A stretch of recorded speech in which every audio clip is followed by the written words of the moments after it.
I'm Kim McFarland, principal at Roberts Elementary School. Been here for 4 years, and before that I was the assistant principal at a middle school and an elementary school.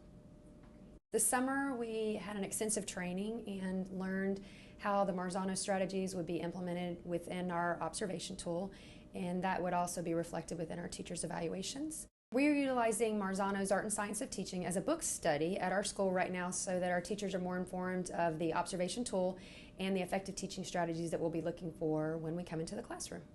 One of the things that is working the most effectively with the Marzano's model that we've implemented is that I'm able to give teachers immediate feedback after I've gone and observed or done a quick walkthrough.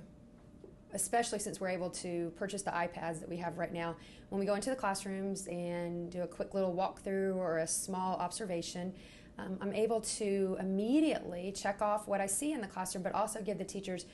really encouraging feedback, but also kind of make them reflect and question their teaching techniques. So I think the best part is that we've been able to have dialogue, not necessarily face-to-face, but able to just give them quick feedback so that they can immediately get back and look at what they did and then what they want to do differently when they teach that same lesson again, or when they teach a different lesson where they're implementing the same teaching strategy. Every time that I either respond to a teacher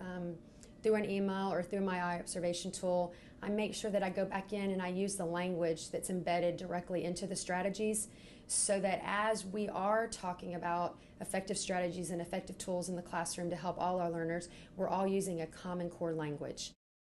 I have to say that probably when implementing the Marzano's model, probably the thing that's been the most challenging and difficult is that we're having to really pre-teach and focus our lessons when we have our book study on what strategies are we looking for.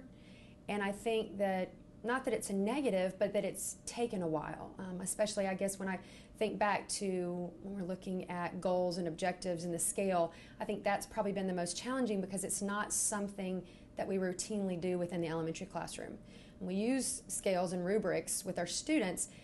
but what's been challenging is trying to actually formulate those scales and rubrics to go along with the goals that we have in place for our academic subjects. One way we're trying to overcome the challenge with the scales and the rubrics and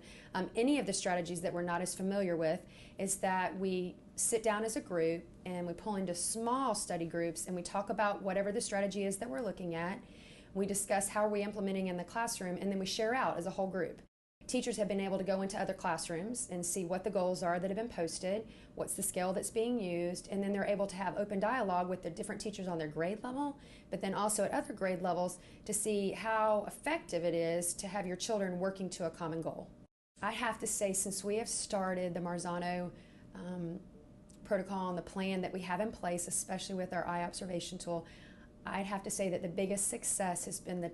dialogue that I hear between teachers. It's been so exciting to hear a teacher talk about a strategy and say, oh, I was able to engage my students today with this type of activity, or when my students started to kind of get sluggish and I could see that they weren't engaged like I would like them to be, I stopped and moved them around the classroom or got them out of their seats. So the biggest success I've seen is the open dialogue between teachers. It's exciting to watch. I have learned from everything that we've done with this plan so far and the success that we've had with the dialogue is that teachers need to have time to go into other classrooms and observe other teachers. We teach that to our students that they need to learn from their peers, but we also need to give teachers time to learn from their peers.